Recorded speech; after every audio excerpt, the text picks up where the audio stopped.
Hello everyone.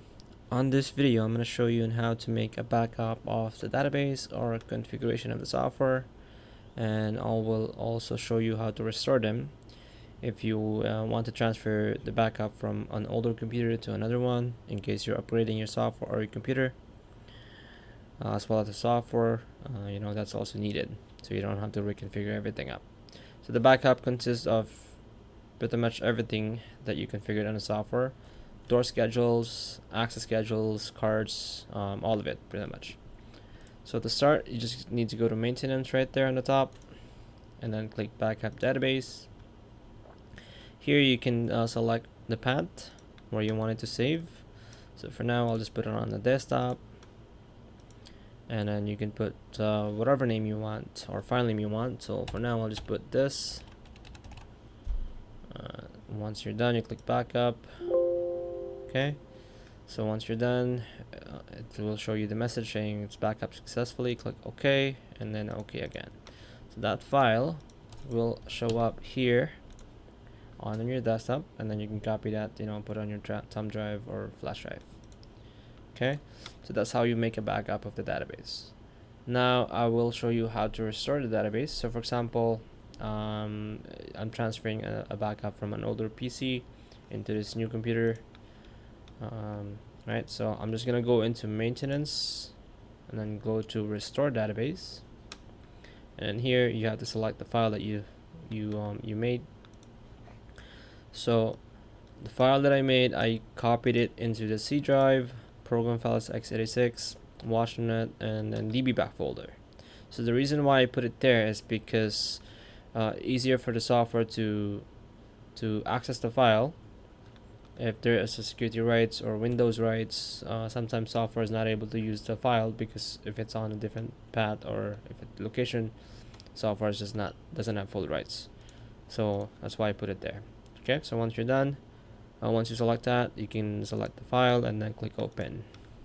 Okay, and then just simply click the restore button right there. So the reason why it shows me this message is because I have a current configuration on the software, so it's just asking me if you want to still restore it because it will override the old configuration. So just click yes, and it will start that restoring process, and then you'll see this message saying it's successfully restored. Now the software will restart. Okay, so once it restarts, just wait for it to restart there.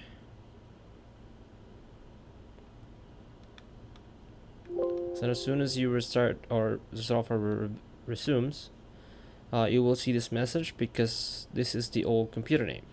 So the new computer name of this computer doesn't match it. So because it's a different computer, you just need to click OK, and then this one on this window, you just click yes. It will ask you to reselect the server name, and then here's where you can enter the server name. So you can actually copy the server name from about your PC setting on your computer.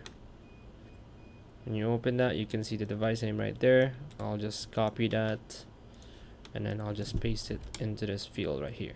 Okay, once you copy and paste it there, click OK. Now the software will start again, and if you notice here, it's a client because this software is trying to connect to the old computer name.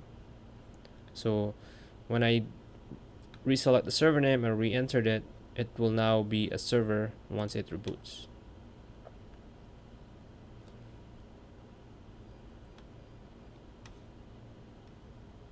Okay, so it's just rebooting,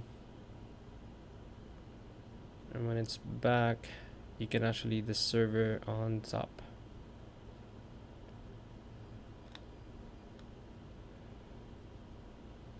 Okay, and yeah, right there on the top it shows you server. So now this is the new server. I can reconnect the controller into this computer and make this as a server for software. Okay, alright, so that's how you make a backup and how to restore. If you want to restore your backup into another computer. Okay, thanks for watching, and have a good day.